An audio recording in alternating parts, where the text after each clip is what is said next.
بسم الله الرحمن الرحيم walaalayaal sida aad la socotaan muddo 9 casho ah kadib waxaa dalka ka dhici doona doorashadii madaxweynaha Jamhuuriyadda Federaalka Soomaaliya waxaana mas'uuliyadaas gudashadeeda u dhaartay oo aan ku kalsoonahay kana sugaynaa xildhibaanadeena sharafta leh inay waajibaadkaas u gudan doonaan si xambaarsan dareen qarannimo iyo mustaqbalka uu dalkeena u jihaysan doono 4 sano ee nagu soo food leh sidaas darteed waxaan ka codsanayaa xildhibaanada qaranka inay si qoto dheer uga fakaraan cidda ay ku aaminayaan masiirka ummadda Soomaaliyeed dhanka kale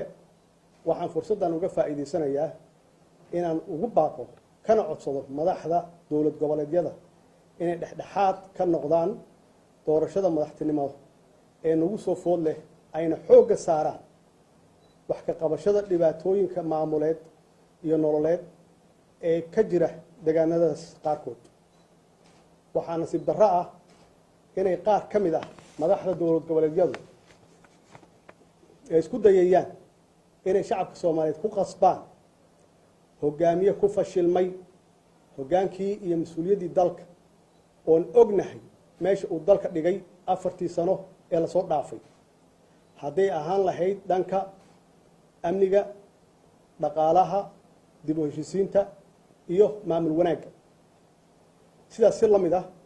waxaan u soo jeedinayaa musharaxiinta dhammaantood inay ku kalsoonaadaan 329ka xubnood ee matalaya shacabka Soomaaliyeed oo ay wakiilka ka yihiin ayna iimaansadaan dalkooda iyo dadkooda halkii ay taageero ka raadin lahaayeen dalal shisheeye waa mahadsantihiin wabillahi tawfiiq